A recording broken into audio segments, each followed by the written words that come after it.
বাংলাদেশের সঙ্গে বাণিজ্য যুদ্ধে জড়াতে চায় না ভারত।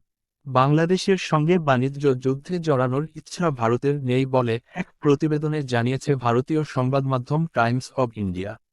গত ৮ এপ্রিল বাংলাদেশকে দেওয়া ট্রান্সশিপমেন্ট সুবিধা বাতিল করে দেয় ভারত। এর এক সপ্তাহ পর অন্তর্বর্তী সরকার নির্দেশনা জারি করে ভারত থেকে স্থল বন্দর দিয়ে বাংলাদেশ সুতা আমদানি করা যাবে না।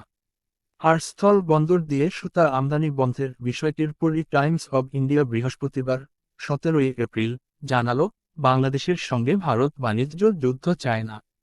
এছাড়া ঢাকা বাণিজ্য বিষয়ক যে সিদ্ধান্ত নিয়েছে সেটির বদলে কোনো পাল্টা ব্যবস্থা দিল্লি হয়তো নেবে না বলে সংবাদমাধ্যমটির শিরোনামে দাবি করা হয়েছে।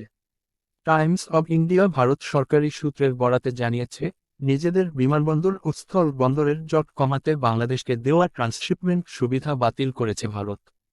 যদিও দেশটির একাধিক সংবাদমাধ্যমে বিস্ফোরক করে বলা হয়েছিল, প্রধান উপদেষ্টা ভারতের সেভেন সিস্টার্স নিয়ে মন্তব্য করার পর ট্রান্সশিপমেন্ট সুবিধা বাতিল করেছে তাদের সরকার।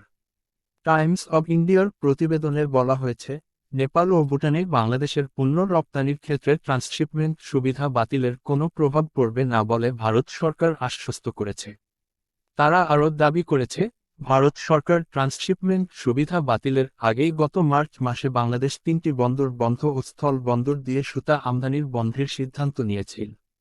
তবে সুতা আমদানি সংক্রান্ত নির্দেশনা গত সপ্তাহে জারি করে অন্তর্বর্তী সরকার। এছাড়া গত জানুয়ারিতে বেনাপোল কাস্টমস হাউজে বাংলাদেশ সতর্ক বাড়ানোর যে ঘোষণা দিয়েছিল সেটিও দুই দেশের বাণিজ্য বাধাগ্রস্ত করা হয়েছিল বলে দাবি করেছে তারা।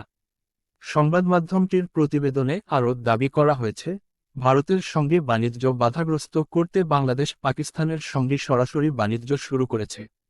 এতে ফেব্রুয়ারিতে পাকিস্তান ট্রেডিং কর্পোরেশনের মাধ্যমে ৫০,০০০ টন চাউল আমদানির বিষয়টি উল্লেখ করা হয়েছে।